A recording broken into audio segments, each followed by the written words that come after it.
हर महादेव. येतो का? महादेव. हा हा येतोय येतोय येतोय. येतोय. पावसात भिजू नका.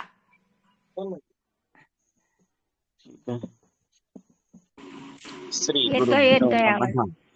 श्री शिव परमात्मा स्वरूप जगदाद्य जगद्गुरु मूल पंचाचार्य मन्मथादि संत बसवादि प्रमथ सद्गुरु धारेश्वर तथा आदिश्वर शिवाचार्यांपासून मल्लिकार्जुन शिवाचार्यपर्यंतच्या गुरु परंपरेला अनंत प्रणाम करून आजच्या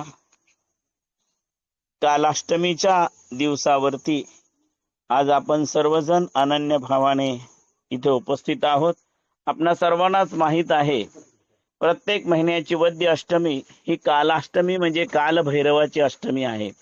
कालभैरव आणि योगेश्वरी किंवा जोगेश्वरी या दोन देवतांचं किंवा या दाम्पत्याचं आपल्या सर्वांसाठी रक्षण कवच म्हणून आपण त्यांचा विचार करत असतो. पितृपक्षामध्ये देखील ज्यांचे आई वडील गेलेले आहेत असे लोक या दिवशी आवर्जून त्यांना नैवेद्य ठेवण्याचा प्रयत्न करत असतात.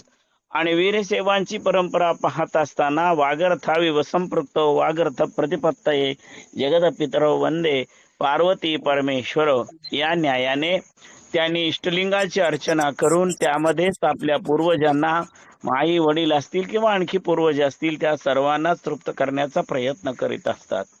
लिंगार्चन हे तुम्हा आम्हा सर्वांसाठी अत्यंत महत्वाची गोष्ट आहे.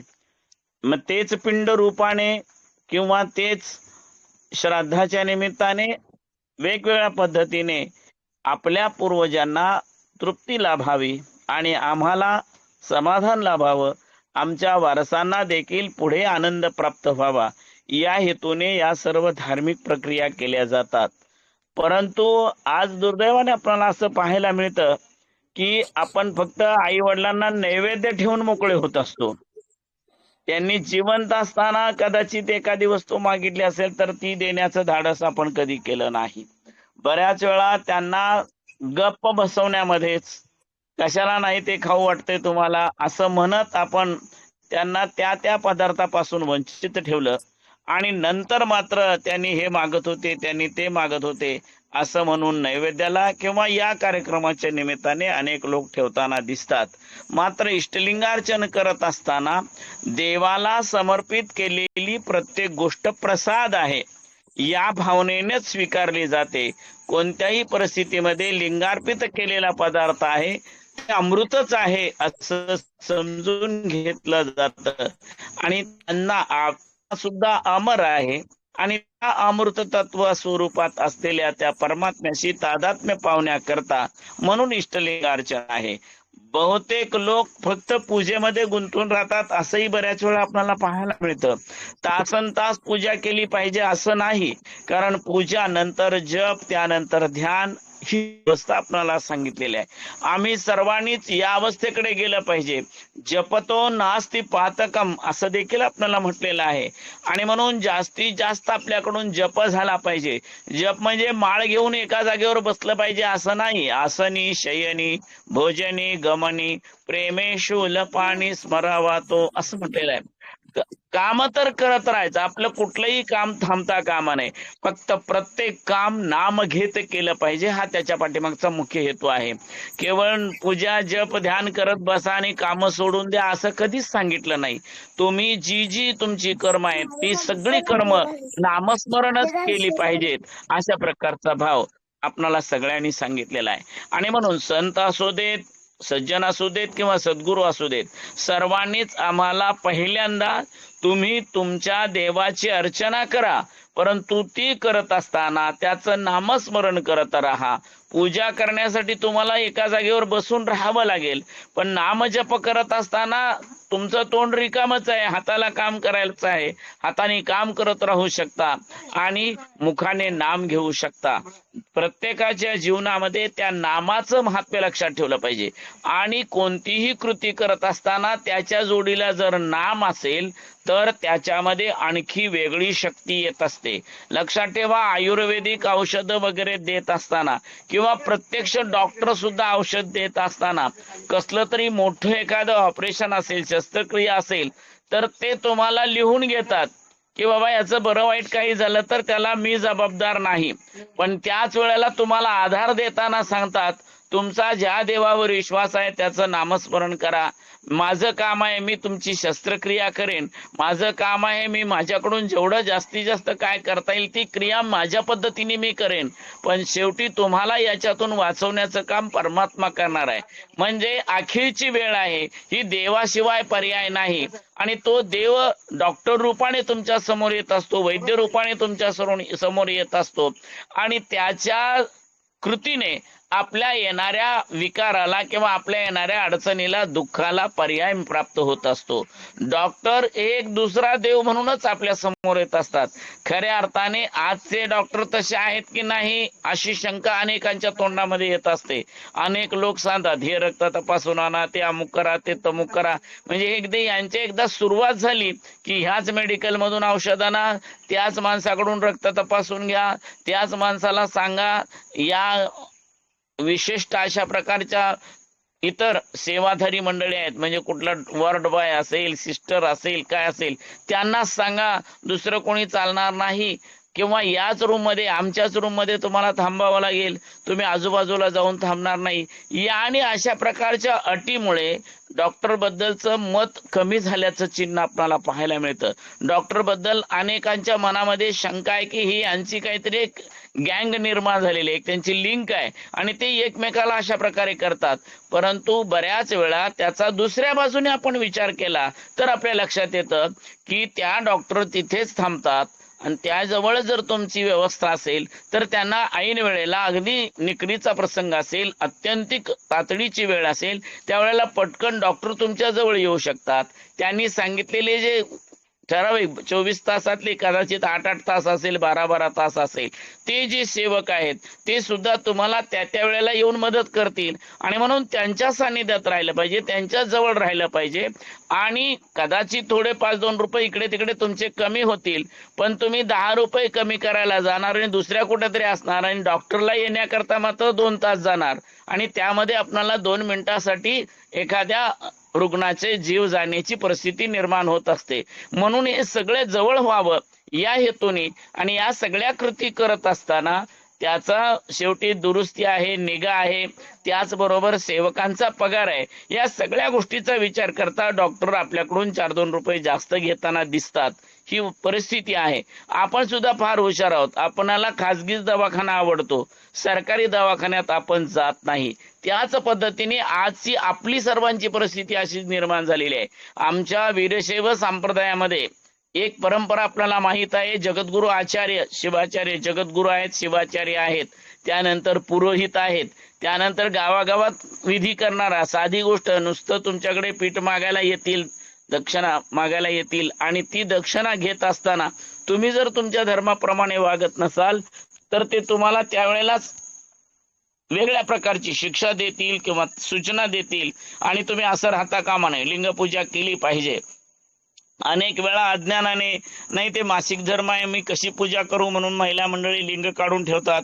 मी हॉटेलात कामाला जाणार आहे, मी आणखी कुठेतरी कामाला जाणार आहे, तिथं दुसऱ्या जातीचा कामगार आहे, तो उच्चवर्णीय आहे, नीचवर्णीय आहे, अशा प्रकारचे भाव मनामध्ये ठेवून लिंग घालतात. तर काही होत नाहीये. कुठल्याही जातीचा माणूस असू दे, जात कुळ गोत्र भगवंत पाहत नाही आणि म्हणून तुम्ही तो कुठलाही संशय न घेता गळ्यात लिंग घाला.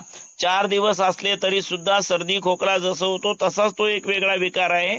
तुम्ही त्यावेळेला लिंग काढून ठेवायची गरज नाही असं सांगणारा सामान्य जंगम असेल, तुमच्यावर संस्कार करणारा पुरोहित असेल किंवा शिवाचार्य असतील किंवा जगद्गुरू असतील, एवढंच काय, या सगळ्या व्यवस्था पाहत असताना एकट्या जंगमाला किंवा पुरोहिताला या गोष्टी शक्य नाहीत. कितीतरी गावात कितीतरी हजारो लोकांचा एक शिवाचार्य गुरु असतात आणि अनेक शिवाचार्यां मिळून एक जगद्गुरू असतात अंतिम निर्णय देण्यासाठी.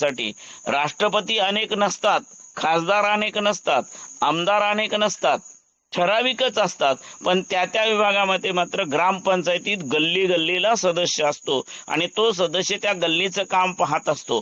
ग्रामपंचायतीचा विषय संपला की पुन्हा पंचायत समिती येते. अनेक गावाचा मिळून गट किंवा काय म्हणतात जिल्हा परिषदेचा गट किंवा गण अशा पद्धतीची व्यवस्था असते. त्यानंतर आमदारांचा मतदारसंघ असतो. केवळ विधानसभेचे आमदार असतातच, त्याचबरोबर विधान परिषदेचे सुद्धा असतात. जिल्हा परिषदेमध्ये 7-8 आपणाला वेगवेगळे आमदार वगैरे पाहायला मिळतात. जिल्हा परिषदेमध्ये पूर्ण जिल्ह्यासाठी किंवा कदाचित जिल्हा मोठा असेल तर 2 खासदार आपणाला बघायला मिळतात. जसे हे असतात विधानसभेचे, लोकसभेचे, त्याप्रमाणेच आपणाला विधान परिषद आणि राज्यसभा यांचेही सदस्य पाहायला मिळत असतात. त्यांना 1 वर्ष जास्त संधी दिलेली असते, कारण त्यांच्यावर जबाबदारी मोठी असते आणि त्यांनी खूप तळापर्यंत जाऊन, प्रत्येक व्यक्तीपर्यंत जाऊन, त्या विभागात आलेल्या वेगवेगळ्या लोकांशी सुद्धा संपर्क साधून एकूण आपली राजकीय व्यवस्था नीट राहिली पाहिजे. प्रत्येक व्यक्तीला अन्न, वस्त्र, निवारा या सगळ्या सुविधा मिळाल्या पाहिजेत, अशी व्यवस्था केलेली असते. तीच व्यवस्था आपल्याकडे जंगम स्वरूपात जरी करत असले तरी अजून पुढे जाता आलं पाहिजे. म्हणून मग आमच्याकडे शेटे, महाजन, चौगुले अशा प्रकारची व्यवस्था केलेली आहे. या लोकांनी सुद्धा हे काम करायचं आहे, धर्मासाठी काम करायचं आहे. त्याचबरोबर सामाजिक स्थिती सुद्धा सांभाळली पाहिजे.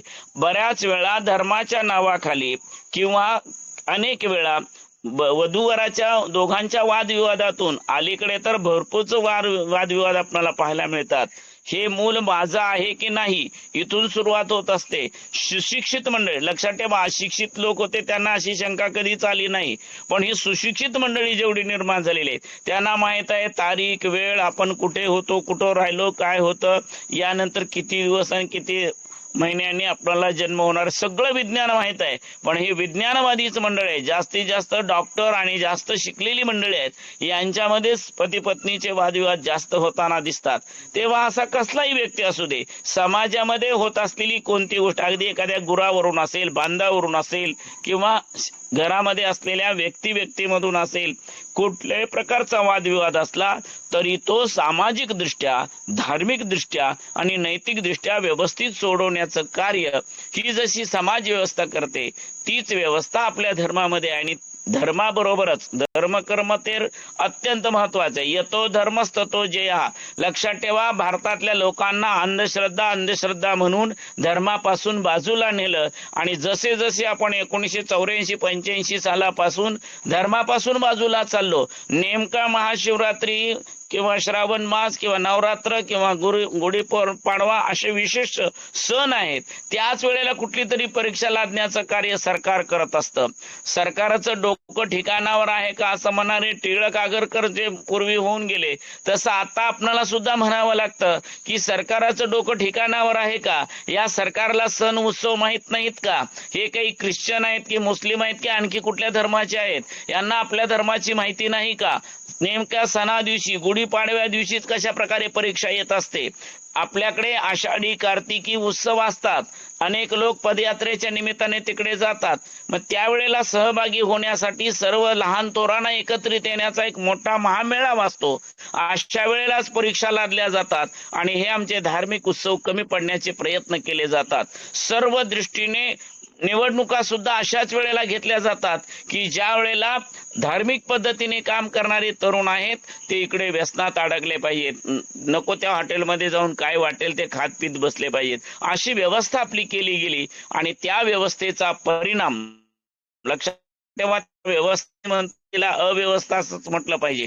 या अव्यवस्थेमुळे किंवा अधर्मामुळे आज अशी परिस्थिती निर्माण झालेली आहे की 72च्या किंवा 81च्या दुष्काळामध्ये सुद्धा आम्ही ठामपणे सांगत होतो की असू दे 8-15 दिवसात पाऊस पडणार आहे आणि आम्हाला पावसाळा सुरू होणार आहे, त्यानंतर आम्हाला उन्हाळा सुरू होणार आहे, त्यानंतर आम्हाला हिवाळा सुरू होणार. काय जे ऋतुमान आहे ते आम्ही ठरवत होतो. प्रत्येक व्यक्तीला माहित आहे पावसाळा संपला की हिवाळा येणार, हिवाळा संपला की उन्हाळा येणार आणि उन्हाळा संपला की पावसाळा येणार. पण आता आपण अशी परिस्थिती पाहतो की सकाळी हिवाळा असतो, दुपारी उन्हाळा होतो आणि संध्याकाळी पावसाळा होतो, किंवा सकाळी पावसाळा असतो, दुपारी हिवाळा होतो आणि संध्याकाळी ऊन पडतं.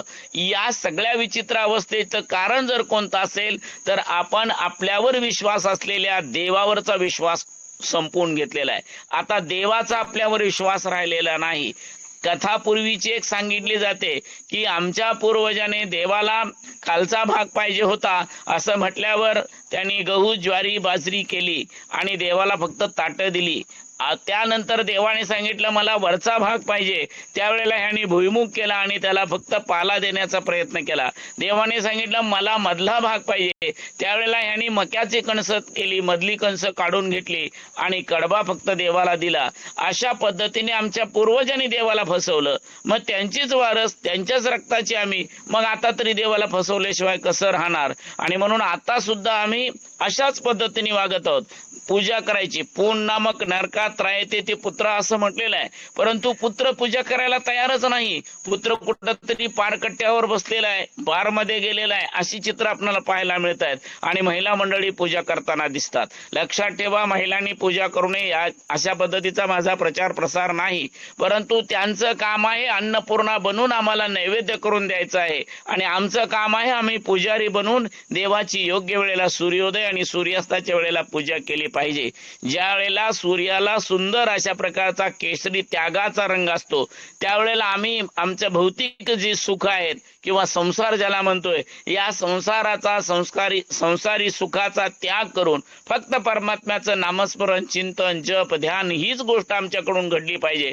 पण दुर्दैवाने ही गोष्ट घडत नाही. ज्या पुरुषाने हे काम करायला पाहिजे ते पुरुषच आज मितेला अशा प्रकारे धर्म ही अफूची गोळी आहे किंवा धर्म हे थोतांड आहे, अंधश्रद्धा आहे असं म्हणत आज आपण अशा बिकट अवस्थेकडे आलेलो आहोत की आपल्या देशाला जगात कुठे किंमतच राहिली नव्हती.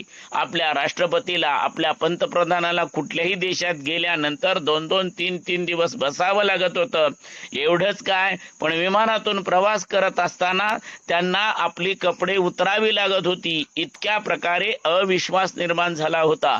1912-13 सालच्या आपल्या देशातल्या मुख्य नेत्यांच्या किंवा पदाधिकाऱ्यांच्या, अगदी राष्ट्रपती असू देत, पंतप्रधान असू देत, या सर्वांच्या परदेश दौऱ्याचे इतिहास आणि त्या काळातल्या बातम्या वाचल्या की आपल्या लक्षात येतं की भारताची इज्जत पूर्णतः संपत चाललेली होती. तरी सुद्धा अलीकडे वेगळे पंतप्रधान आले, वेगळ्या परंपरा सुरू झाल्या, आता वेगवेगळ्या देशामध्ये नावलौकिक होताना दिसतोय. आता आमच्या देशातले लोक एकमेकाच्या विरुद्ध एकमेकाचे वाभाड काढत बसताना दिसतात. म्हणजे जिथे उद्धरेत आत्मनात्मानं म्हटलं होतं तो उद्धार तर राहिलाच, दुसऱ्याचा उद्धार करण्याचं कार्य मात्र आपल्याकडे सुरू झालेलं आहे. यालाच अधर्म असं म्हणतात. अधर्म झाली या सृष्टी, कदा नोहे पर्जन्य वृष्टी, तेव्हा कैलास येऊनी परमेष्ठी, शिवा लागी प्रार्थितसे. कधी अनावृष्टी, कधी अतिवृष्टी, अशा अनेक संकटाला सामोरं जावं लागतं. ही सर्व संकट अधर्माचं प्रतीक आहे असं सांगितलेलं आहे. जो झालासे क्रिया त्याज्य, तया कोण मानील पूज्य, अधर्मे वर्तता राज्य, नष्ट होय वैभव असं म्हटलेलं आहे. आणि आज आपणा सर्वांनाच लक्षात घेण्यासारखी गोष्ट आहे की सगळ्या कुठल्याही क्षेत्रामध्ये आपणाला विजय होताना दिसत नाही. शेतकरी तर अतिशय कंगाल होत चाललेला आहे. आज इकडून तिकडून आणून सरकार देत आहे, पण किती दिवस देईल?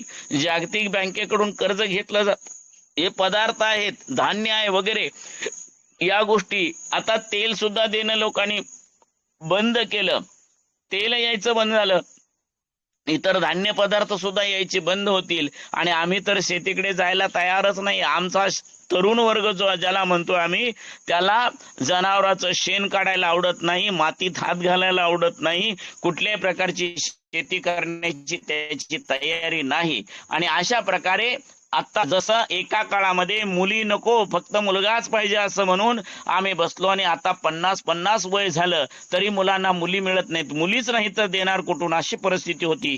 तीच परिस्थिती 5 वर्षानंतर आपल्याला पाहायला मिळणार आहे की धान्यच नाही आहे, लोक एकमेकाचे गळे घोटतील, रक्त पितील, माणसाला माणसं मारून खातील, इतकी भयंकर अवस्था आहे. आणि तरी सुद्धा सवलत मिळाली पाहिजे, आम्हाला फुकट मिळालं पाहिजे असं म्हणणाऱ्यांची संख्या वाढलेली आपल्याला पाहायला मिळते आहे.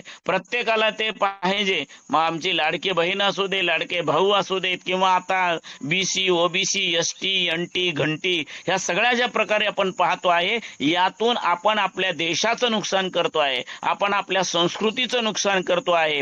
जरांगेबद्दल मला खूप आनंद आहे, चांगली गोष्ट आहे, मराठ्यांना त्यांनी काहीतरी चांगलं दिलं. पण ज्या मराठ्यांचा पवित्र धर्म आहे त्या गणेश उत्सवामध्ये आणि दुर्गा देवीच्या उत्सवामध्ये हे जर तिथे मुंबईत जाऊन थाट बनवून बसले असतील तर त्या गणपतीची, शिव पार्वतीची कशी कृपा यांच्यावरती होणार आहे? तेव्हा आपण सर्वांनीच लक्षात ठेवा, माणसामध्ये द्वैत निर्माण करणारा, माणसामध्ये अनेक प्रकारचे अद्वैत निर्माण करणारे, अनेक प्रकारचे विशिष्ट प्रकारचे वादविवाद निर्माण करणारे प्रसंग आपल्यामध्ये होताना दिसत आहेत.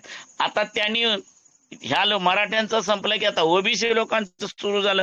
ओबीसी लोकांचं सुरू झाल्यानंतर या राज्यामध्ये अनेक मराठे, इतर कुडबुडे आहेत, माकडवाले आहेत, इतर राज्यातून आलेली कित्येक मंडळी आहेत, निर्वासित मंडळी आहेत, ते सुद्धा आम्ही लक्षात ठेवा 11 महिने का घरात राहिलं तर ते घर तुमच्या नावावर होतं असं इंदिरा गांधींनी 84 साली सांगून टाकलेलं आहे. आणि त्यामुळे 84 सालापासून जरी आज इथं कोणी आलेले असतील, 11 महिने काय 11 वर्षापेक्षा जास्त कालावधी असलेली माणसं इथं आहेत, ती सगळी माणसं तुमच्या घरावर हक्क सांगणार आहेत, तुमच्या जमिनीवर हक्क सांगणार आहेत. आणि या सगळ्यांचं सांत्वन करणं कुणाला शक्य होणार आहे? आज जी अवस्था नेपाळमध्ये आपण पाहतोय किंवा मध्यंतरी काही कालावधी पूर्वी आपण पाहिलं अफगाणिस्तानमध्ये काय घडलं, आज तुर्कस्तान, पाकिस्तान, प्रत्येक ठिकाणी आपण ही गोष्ट पाहतो आहे की प्रत्येकाला फक्त मला पाहिजे, माझा अधिकार, हक्क, एवढ्याच गोष्टी आपण पाहतोय. कर्तव्याला मात्र कुणाच्याच कर्तव्य कुणाच्या लक्षात येत नाहीये. धर्म हे आद्य कर्तव्य आहे, धर्म हे आत्म्याचं कर्तव्य आहे,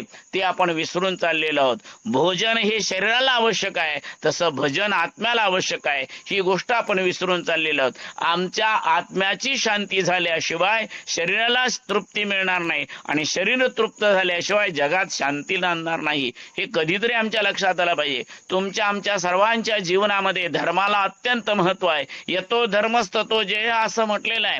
नाकाचा धर्म श्वास घेणे आहे. श्वास घेणं नाकाला शक्य झालं नाही तर शरीराची तडफड झाल्याशिवाय राहणार नाही. डोळ्याचा धर्म पाहणे आहे. आंधळ्या माणसाला ती गोष्ट शक्य होऊ शकत नाही. कानाचा धर्म ऐकणे आहे आणि जर आपली श्रवण शक्ती बंद झाली, बहिरे झालो तर मात्र आपणाला शारीरिक दृष्ट्या अनंत अडचणी येत असतात.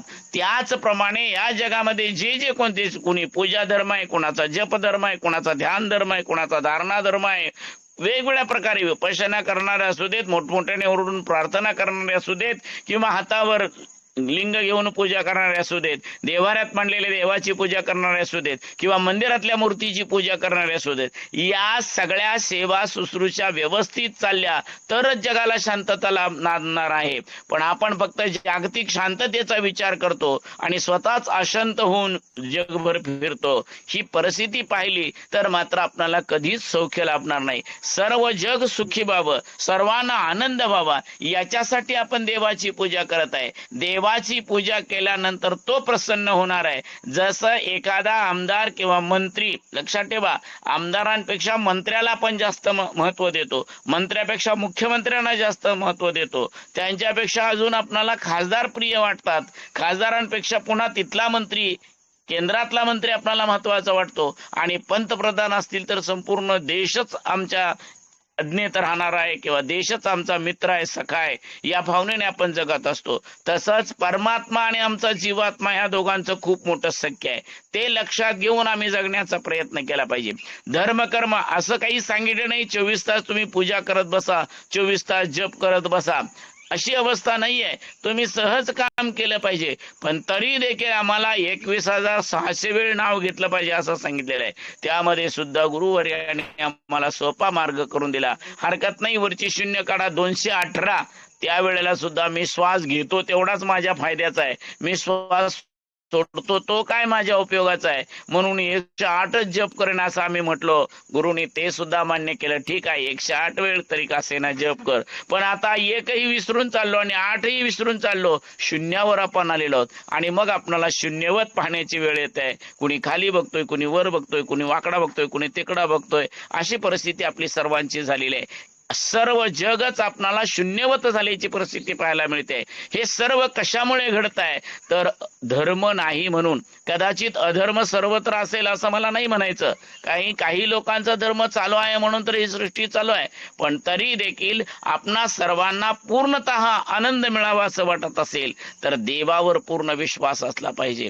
जर सगळ्यांनीच आपापल्या धर्माप्रमाणे वागायचा प्रयत्न केला, प्रत्येकानेच आपापल्या धर्माने सांगितलेल्या वेळेला धर्मकार्य करत राहिले, तर कुणीच कुणाच्या वाईटावर जाणार नाही, कुणी वाईट नजरेनं पाहणार नाही किंवा कुणी कुणाला त्रास देणार नाही. आपण आपल्या धर्माचं मुख्य कर्म आहे ते सोडून माझा धर्म वाढावा, दुसऱ्याचा बुडावा, अशा प्रकारच्या वृत्तीतून आपण आपापल्या धर्माकडे दुर्लक्ष करत चाललेलो आहोत आणि दुसऱ्याच्या धर्मामध्ये नको नको तितके नाद घुसत बसलेलो आहोत. तेव्हा ही अशा प्रकारची प्रवृत्ती बरोबर नाही. सगळ्यात महत्वाची गोष्ट आपण लक्षात ठेवली पाहिजे की स्वतःचा धर्म व्यवस्थित रीतीने आपण सांभाळला तर जगातले सगळे धर्म व्यवस्थित राहणार आहेत. आणि जगातले धर्म व्यवस्थित असतील तर कर्म व्यवस्थित होणार आहे. कर्म व्यवस्थित असेल तर फळ सुद्धा व्यवस्थितच मिळणार आहे. शुद्ध कर्म असेल तर शुद्ध फळ मिळणार आहे. अशुद्ध किंवा वाईट कर्म असेल तर त्याचं फळ वाईट मिळणार आहे. कर्माची अत्यंत महत्वाची गोष्ट आहे. आणि जर आपण ते कर्म विसरलो, आपल्या कर्मापासून बाजूला गेलो, सत्कर्म सोडून नको त्या गोष्टी करत बसलो, तर मात्र कधीच सुख प्राप्त होणार नाही. आज आमची सर्वांचीच अवस्था केवळ हिंदू, वीरशैव किंवा ख्रिश्चन किंवा मुस्लिम असं नाही आहे. लक्षात ठेवा, मुसलमान सुद्धा धर्मासारखं वागत नाही आहे. त्यांनी त्याच्या धर्मामध्ये सुद्धा सांगितलेले कोणाचाही हत्या करणे हे सगळ्यात पाप आहे. पण तरी देखील त्यांना अजून एक गोष्ट सांगितलेली आहे की हा काफिर आहे आणि काफिरला नष्ट करायचं. अशा प्रकारचा भाव वास्तविक पाहता काफिरच्या नादाला न लागता मी माझं 6 वेळ 5 वेळ चिंतन केलं पाहिजे. जशी लिंगाची पूजा 6 वेळ केली पाहिजे किंवा पूजा करत असताना 6 वेळ करायला सांगितली, तसेच त्यांच्याकडे सुद्धा प्रार्थना करायला 5 वेळ सांगितलेलं आहे. पंचनमाजी असं म्हणतात. लक्षात ठेवा, हे पंचनमाजी आहेत ते खरे धार्मिक आहेत असं म्हटलेलं आहे. आणि 5 वेळ जर तो नमाज करायला जात असेल, 5 वेळ जर तो आपल्या समाजातल्या चांगल्या लोकांशी वावरत असेल, 5 वेळ जाता येता त्याला इतर धर्म पंथ संप्रदायाचे लोक भेटत असतील आणि तो त्यांच्याशी गुण्यागोविंदाने बोलत असेल, तर जगात वाईट होण्याचे, दुःख संकट येण्याचं कारणच राहणार नाही. 6 वेळ पूजा करत तो आपापल्या घरामध्ये व्यवस्थित रीतीने चिंतन करत ध्यान धारणा करत बसला असेल तर त्याला सुद्धा विकृत भाग येण्याची काहीच कारण पडणार नाहीत. कुणीही कुठल्याही धर्मामध्ये कुठल्याही प्रकारचा हस्तक्षेप करणार नाही. पण तो स्वतःच्या धर्मामध्ये व्यवस्थित वागत असेल तर आज घराघरामध्ये मद्यपान करून बायका मुलाला मारणारी माणसं बघायला मिळतात. हे सगळं कशामुळे घडतंय? कारण त्याला आपलं धर्म काय आहे हे समजेन असं झालेलं आहे. तो आपल्या धर्मकर्माप्रमाणे वागत नाहीये. कोणी लिंग गळ्यात घालत नाही, कोणी माळ घातलेली असली तरी घोळ घालतोय, असं चित्र आपल्याला पाहायला मिळतं. हे सर्व जर दूर व्हावं असं वाटत असेल तर पहिल्यांदा आमचा धर्म आम्ही समजून घेतला पाहिजे आणि आमच्या धर्माने सांगितल्याप्रमाणे पूजा, जप, ध्यान या गोष्टी अत्यंत महत्वाच्या आहेत, त्या केल्या पाहिजेत. जेव्हा तुमच्याकडून ध्यान घडेल, जेव्हा तुमची जप करत असाल, जेव्हा तुम्ही पूजा कराल, तेव्हा तुम्हाला दान करण्याइतकं धन प्राप्त होणार आहे. आणि तुम्ही दान केलं तर दैन्यच शिल्लक राहणार नाही, दुःख दारिद्र्य शिल्लक राहणार नाही, सर्वांना सुख प्राप्त होईल. फक्त सर्वे यत्र सुखिनः सन्तु म्हणून चालणार नाही, तर प्रत्यक्ष सर्वांना सुख देण्याचा आपण प्रयत्न केला पाहिजे. ज्या वेळेला आपण अशा प्रकारे एकमेकाला सहाय्य करण्याचा प्रयत्न करू, एकमेकास सहाय्य करू, अवघे धरू सुपंथ असं म्हटलेले. सुपंथ म्हणजे चांगला मार्ग. चांगला मार्ग काय आहे लक्षात ठेवा. जर याप्रमाणे धर्माप्रमाणे लोक गेले, धर्म आहे आणि ते धर्मामुळे खूप मोठ्या अडचणी येते, धर्म फार वाईट आहे, धर्मामुळे अनेक प्रकारचे अनर्थ होतात, असाच प्रचार आपल्याला ऐकायला पाहायला मिळतो आहे. पण लक्षात ठेवा, जर आपण सगळे आपापल्या व्यवस्थित रीतीने धर्माप्रमाणे आचरण केलं आणि प्रत्येक जण आपापल्या धर्माने सांगितल्या पद्धतीने चिंतन मनन ध्यान करत राहिला, तर त्याला दुसऱ्याकडे वाईट नजरेने पाहण्यासाठी वेळच मिळणार नाही आणि पर्यायाने जगातलं कुठलंही वाईट अशा प्रकारचं चिन्ह किंवा वाईट संकट प्रसंग असे कधीच येणार नाहीत. सगळे आपापल्या आनंदामध्ये राहतील आणि जेव्हा प्रत्येक जण आपापला आनंद आपापल्या धर्माच्या कर्माप्रमाणे आनंद घेत राहील, त्यावेळेला दुसरे लोक सुद्धा, तुम्ही तुमच्या चिंतनामध्ये आहात, त्यांनी त्यांच्या चिंतनामध्ये आहेत, कुणी पूजा करतो, कुणी जप करतो, कुणी ध्यान करतो, अशा अवस्थेत सगळे असतील. ऑफिसमध्ये बसल्यानंतर सुद्धा सांगितलेलं काम व्यवस्थित करणे आणि मनातल्या मनात जप करणे, दुसरं काहीच काही काम नाहीये. एकमेकाशी गप्पा मारायला सुद्धा वेळ मिळणार नाही. जेव्हा आपण एकमेकाशी बोलतो तेव्हा बोलण्यातून वाद वाढत राहतात, असं चित्र आपण पाहतो. एकमेकाच्या सान्निध्यात राहिल्यानंतर सुद्धा इकडे सर तिकडे सर म्हणून यष्टीत होणारी भांडणं आपण पाहतो. तेव्हा या सगळ्या गोष्टीपेक्षा मी पूज्य भावाने जगलं पाहिजे. आणि मला माझ्या गुरुंनी सांगितलेलं आहे की तुला समोर जे दिसतंय ते देव आहे, एवढं लक्षात ठेव. लक्षात ठेवा, जगातल्या इतर धर्म पंथ संप्रदायाने काय सांगितलंय याच्यापेक्षा माझा धर्म काय सांगतो या प्रत्येक गोष्टीकडे आपण लक्ष दिलं पाहिजे. आणि मग आपण बोलतोय, फक्त प्रत्येक जण कुराणावर बोलतोय, पुराणावर बोलतोय, वेदावर बोलतोय किंवा बायबलवर बोलतोय, परंतु प्रत्यक्ष त्याच्यामध्ये काय सांगितलेलं आहे हे आम्ही कधीच वाचलेलं नाही. आम्ही फक्त माझा धर्म म्हणून दुसऱ्या धर्मीयांना मी तुमच्याशी एकरूप होऊ शकत नाही, आमचं वेगळं आहे असं म्हणत आपण चाललेलो आहोत. पण जेव्हा सूक्ष्मपणे ते सगळे ग्रंथ तुम्ही वाचाल तेव्हा तुमच्या लक्षात येईल की त्याच्यामध्ये दुसरं तिसरं काहीही सांगितलेलं नाहीये. उलट इतरांना दया दाखवा, इतरांना प्रेम द्या, करुणा करा, त्यांना काय कमी असेल ते तुम्ही त्यांना द्या. जर तुमच्या धर्माने तुमची पहिली भाकरी घरात खायची नाही, शेवटची भाकरी घरात खायची नाही असं सांगितलेलं आहे, आणि ती भाकरी, पहिली भाकरी धर्म कर्म करणारे साधू संत महात्मे योगी जे कोणी आहेत त्यांना द्या, आणि शेवटची भाकरी गोर गरीब दीन दुबळे अपंग आहेत त्यांना द्या, असं तुमचा धर्म सांगतो. पण हीच गोष्ट आपण करताना दिसत नाही. नेमकं धर्माचं चांगलं काय आहे तिकडेच आपलं दुर्लक्ष आहे, आणि मध्येच कुणीतरी आपल्याला विकृती शिकवलेली आहे आणि त्या विकृतीप्रमाणे आपण जगण्याचा प्रयत्न करतो आहोत. म्हणून आपणाला अनंत प्रकारचे दुःख संकट सहन करावे लागत आहेत. आता पाऊस पडू लागला तर तो थांबतच नाही असं चित्र आपण पाहतो. थंडी एवढी वाढते की त्या थंडीमध्ये बर्फ होऊन रक्त गोठून माणसं मेल्याचं चित्र आपण पाहतो. उन्हाळाही तशाच प्रकारचा येतोय, प्रचंड उन्हाळा येतोय आणि शरीरात पाणीच शिल्लक राहिलं नाही म्हणून वयोवृद्ध अगदी तरुण लोक सुद्धा जाताना दिसतात. आणि ही सगळी धावपळ करत असताना जे खाऊ नको, फास्ट फूड, जंक फूड, अशा अवस्थेमध्ये आपण सगळे आपल्या इंद्रियांना गंज किंवा एक वेगळ्या प्रकारच्या रोगाने ग्रस्त झालेलो आहोत. हे सगळे रोग जर कुठे जातील तर ते तुमच्या प्रसादी वस्तूने जातील. प्रसाद म्हटलं की तो माफक घेतला जातो, आणि प्रसाद हा जमिनीवर उगवणाऱ्याचाच प्रसाद होऊ शकतो. उगवलेल्याला जगवणं हाच तीर्थ म्हणून स्वीकार करता येतो. तेव्हा काय प्यावं आणि काय खावं हे आम्हाला धर्माने सांगितलेलं असताना सुद्धा आम्ही आमच्या बुद्धीने मनाला येईल तसल्या गोष्टी, नको त्या गोष्टी खातो पितो आहोत, आणि स्वतःला मात्र अमक्या धर्माचा तमक्या धर्माचा असा मोठेपण मिळवण्याचा प्रयत्न करत आहोत. लक्षात ठेवा, मोठेपण तेव्हाच मिळेल जेव्हा तुमच्याकडून सर्व दृष्टीने देवावर परिपूर्ण विश्वास असेल, तुमच्या जवळ येणाऱ्या प्रत्येक जीवावर तुमचा परिपूर्ण विश्वास असेल, आणि सर्वत्र ऐक्य नांदण्यासाठी तुमचे प्रयत्न चालू असतील, तरच देवाची कृपा तुमच्यावरती होईल.